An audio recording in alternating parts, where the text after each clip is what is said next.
Assalamualaikum dear students, Allama Iqbal Open University course code 247 Mathematics। जी dear student, chapter number 2 का मुताला हमारा जारी है। General math, sir, ज़कात, वर्सा, वरासत या तरका।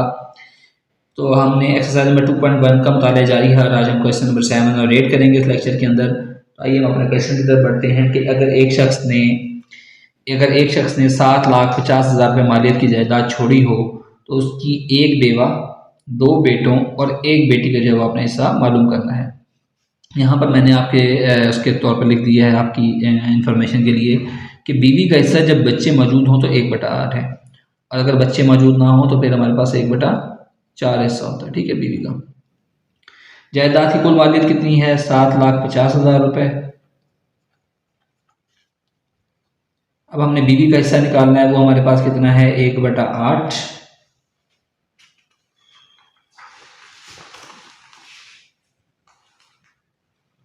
तो हम क्या करेंगे, जो बीवी का हिस्सा जो है उसकी मालियत कितनी निकलेगी, बीवी के हिस्से की मालियत, इसको हम लिखेंगे 7,50,000 से ज़रब दे देंगे। तो जब हम इसको आपस में कैंसिल करेंगे तो ये हमारे पास आएगा 93,750 रुपये। अगर आपको ऐसे समझ आ रही है ठीक है, नहीं तो उसको आसान हल ये है कि आप इसको लिखें और इसको 8 से तकसीम कर दें। 9 ज़रब 8, 9 8 72 होता है। 3 बचा, एक ज़ीरो उतारें क्योंकि जिस पर तकसीम नहीं होता। 8 थी 24, 6 बचा, फिर ये पहले ये सिफर उतारा था, अब ये वाला सिफर उतारें। 8 7 56, 4 बचा, अब ये वाला सिफर उतारें। 8 5 40, और ये जो सिफर बचा है ये वैसे का वैसे आ जाएगा। ठीक है, देखिए इसी तरह हमारे पास ये निकल गया। तो ये आपको दोनों तरीके इसके आने चाहिए। कैलकुलेटर अगर आपके पास कैलकुलेटर से आप निकाल लें।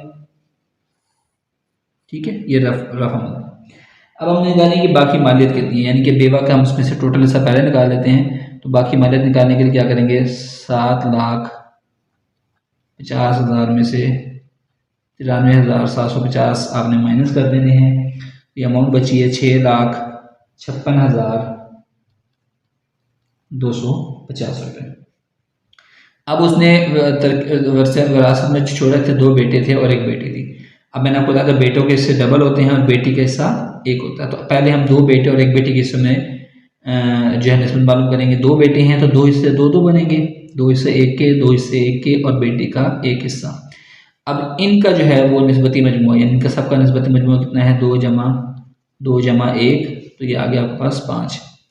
तो अब हम हर एक बेटे का हिस्सा निकालेंगे। हर एक बेटे का हिस्सा निकालने के लिए क्या करेंगे, जो अमाउंट हमारे पास बची हुई है वो कितनी है? 6,56,250। ज़रा बेटे का हिस्सा कितना होता है? 2। टोटल हिस्से कितने करने हैं? 5। तो बेटा मैंने कि इसमें से इसको इस पर तकसीम कर दिया। अब जब हम इसको तकसीम करेंगे तो तकसीम करने के बाद हमारे पास इसका आंसर आएगा हर एक बेटे का हिस्सा 2,62,500 रुपये। ठीक है, ये तो हर एक बेटे का हिस्सा निकला। अब इसी तरह बेटी का हिस्सा निकालेंगे 6,56,250। बेटी का हिस्सा कितना होता है? 1।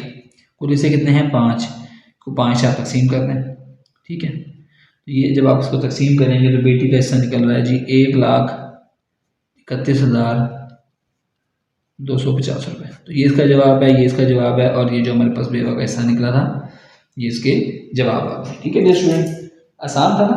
तो आपने बस इस क्वेश्चन के हमेशा जब आप बताते हैं क्वेश्चन निकालें तो आपने ट्रिक समझना है कि आपने इसको सॉल्व कैसे करना है। कहीं आप गलत पैटर्न पे तो नहीं जा रहे, बस इसका ख्याल रखना है। एक तो हिस्से आपने प्रॉपर गिनने हैं, फिर हिस्सों का निस्बती मजमूआ कैसे निकालना है वो आपने प्रॉपर उसको चेक करना है। चलिए अब हम इसके क्वेश्चन नंबर 8 की तरफ मूव करते हैं।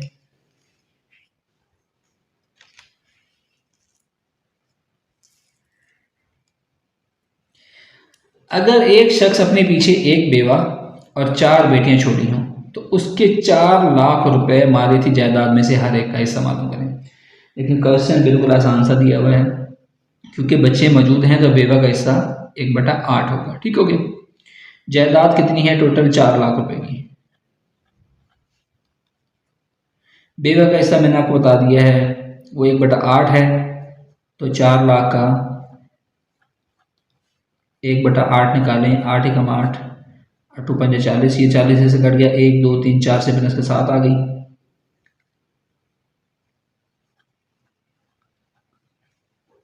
ठीक है, तो यानी कि यहाँ से बेवा का हिस्सा निकल आया है 50,000 रुपये।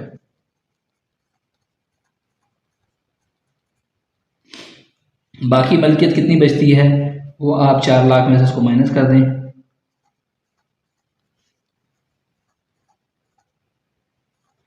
4 लाख में से 50,000 निकालने तो 3,50,000 रुपये जो है वो बचते हैं। ठीक है, अब 4 बेटियों का हिस्सा मैंने आपको बताया था, जब बेटे कोई बिल्कुल मौजूद, वैसे तो बेटी का हिस्सा 1 होता है, बेटे के हिस्से 2 होते हैं, लेकिन जब कोई बेटा मौजूद नहीं है तो बेटियों का हिस्सा जो टोटल होगा वो होगा 2/3।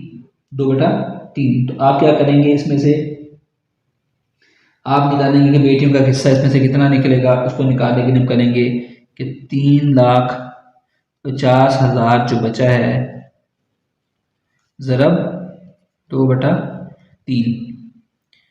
जब हम इनको ज़रब और तकसीम करेंगे तो उसके बाद हमारे पास इसमें से जो आंसर आता है, या आपने कैलकुलेटर से कर लेना है या वैसे तकसीम कर लेना है,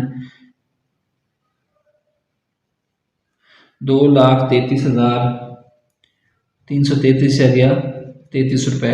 ये चारों बेटियों का हिस्सा आ गया। अब हमने क्या करना है, अब हमने निकालना है बेटियों के हिस्से में निस्बत। कितनी बेटियां हैं, 4। तो हर बेटी का हिस्सा कितना है, 1। निस्बत 1। सबसे पहले आपने निस्बत लिखनी होती है ना इसके अंदर, 1 निस्बती मजमुआ, इसका निकालने क्या आएगा, 1 जमा 1 जमा 1 जमा 1 4, यानी कि 1 जमा 1 जमा 1 जमा 1, जैसा हम पिछले क्वेश्चन के अंदर करते हैं इसी तरह इसके अंदर। तो अब हर एक बेटी का हिस्सा जो है वो इसमें से निकलेगा ऐसे। हम क्या करेंगे, 2 33 333 इशारिया 33। एक बेटी का कितना हिस्सा होता है, 1। टोटल हिस्से कितने हैं, 4, जिस तरह पिछले क्वेश्चन के अंदर कम करते आ रहे हैं। उस 4 से इसको तकसीम करेंगे तो हमारे पास इसका हिस्सा आ जाएगा एक बेटी का 58,333.33 रुपये। ये डियर स्टूडेंट हमारे पास इसका आंसर हो गया है और ये इसका हमारे पास क्वेश्चन सॉल्व हो गया। अगर आपको कोई चीज़ इसमें समझ नहीं आती तो कमेंट सेक्शन में मुझे मैसेज करके आप पूछ सकते हैं। थैंक यू, अल्लाह हाफ़िज़।